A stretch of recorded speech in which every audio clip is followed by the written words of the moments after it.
Where are the Heat now in the East? I think they're firmly entrenched at the number 2 spot. And I know that people think they're otherwise because of Toronto and Boston. I'm not of that mindset.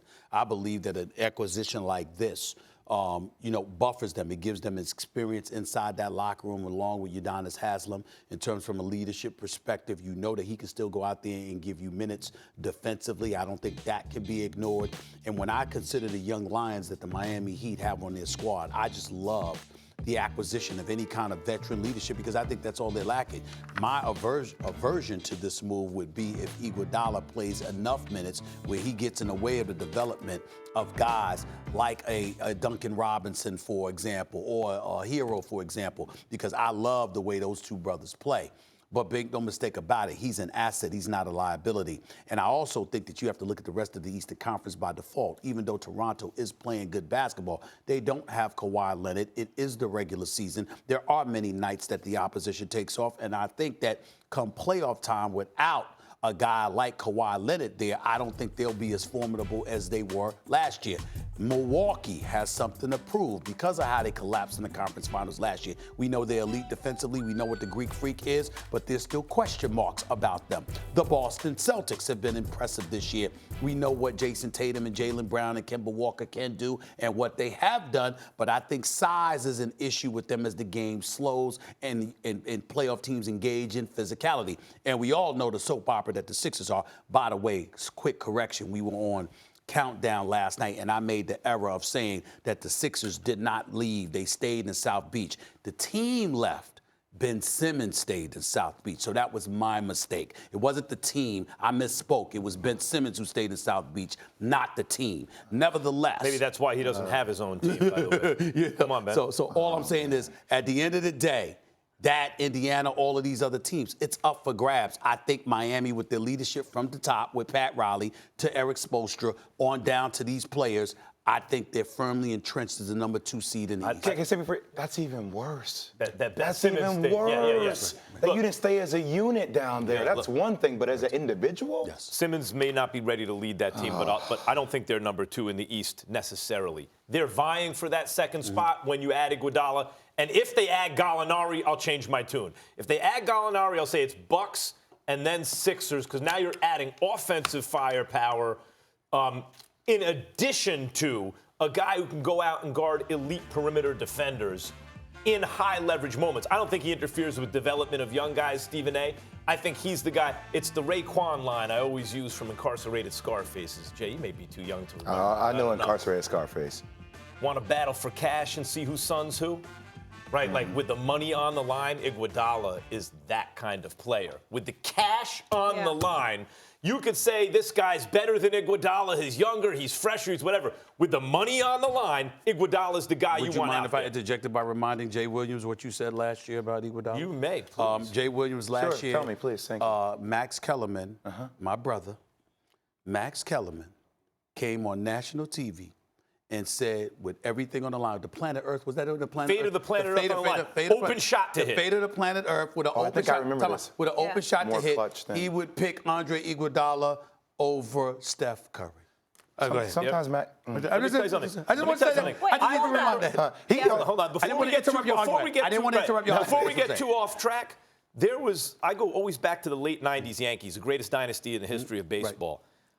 There was a player, Luis Sojo. If you ask hardcore Yankees fans, he's a utility infielder. Right. Who'd you rather have up in the clutch? You just say you don't want to go on a tangent. Hold on. Who'd you rather have up in the clutch? Him or A-Rod? A lot of them want to remind you what I said. I didn't interrupt your point. I just want to remind you. Jay, talk to me, because he's saying Bucks Sixers. Hold on. I never got to the point. Oh, I thought you said No, I interrupted him to make that point. I thought that was his point. I wanted Jay to get to the point. So now I interrupted him. So the Sixers, the Heat may be second, but they have to contend with the following teams. You all agree Bucks are number 1. Yeah. Not only the Celtics, who, when they're healthy, I think have shown they're actually the second best team in the conference, but the Sixers. In spite of what you just said about Ben Simmons and the way we all reacted, there were many people's, including my preseason pick. Al Horford fell off. Talk about falling off a cliff. Boy, he's been terrible, but now he's saying they got locker room issues. Tobias Harris has been bad. They just got shooting help. and it's in there somewhere. You always have to keep your eye on a team where even if they're dysfunctional, the talent is there in Philadelphia. I'd say the Heat are probably still third if the Celtics are healthy. I'll change that to second if they get Gallinari. Sixers are a wild card. You never know who's going to show Yeah, up. I don't have the Sixers as the second best team in the East. Al Horford yesterday saying that, Max, what locker room was Al Horford in last year? Boston. Okay. What happened in Boston last year? Did Al Horford speak up like that last year? No. No. That's concerning to me for this locker room. Meaning he learned from last year? No, meaning it's worse. It's worse. Yes. I mean, you're seeing friction between two incredible players vying for who's going to lead this team in a certain degree. And I think that was a shot at Ben Simmons. I also think that was an indirect shot at Brett Brown, because it's Brett Brown's job to provide a vehicle for these guys to exist on the court together. I think you're right on the money. So with that being said, I think the second slot does go to the Miami Heat. First off, I'm giving big props to their organization. Godfather Pat Riley, they came into the 2019-20 season with no money to move. Okay, pretty much no direction. I don't know if you guys had them in your top 5, top 6. I know I did it. For them to be in that, I had them top 6. Top 6, okay. But for them to be in that position right now, to have Jimmy Butler, now to have Andre Iguodala, and be on the move to get Danilo Gallinari, I mean, that could put them. I have them right now as a contender. I don't have them as a favorite in the East. They get Gallinari, they might be up there with Milwaukee. You know what as a it favorite. says, though, that Riley made this move? Pat Riley's not playing games. When he sees a chance to add a championship, he's going to do it. And even though it sounded crazy in the beginning of the year, Jimmy Butler was such a perfect fit. The young guys came along so well. There's such good chemistry. You know, Bam, everybody is contributing. And he sees an opportunity here to push the chips to the middle of the table. Pat Riley thinks they're going to steal a championship. Well, so wait, are you not worried about the 76ers after everything I just mentioned? You still have them as the second best team in the East? No, I'm saying the Heat.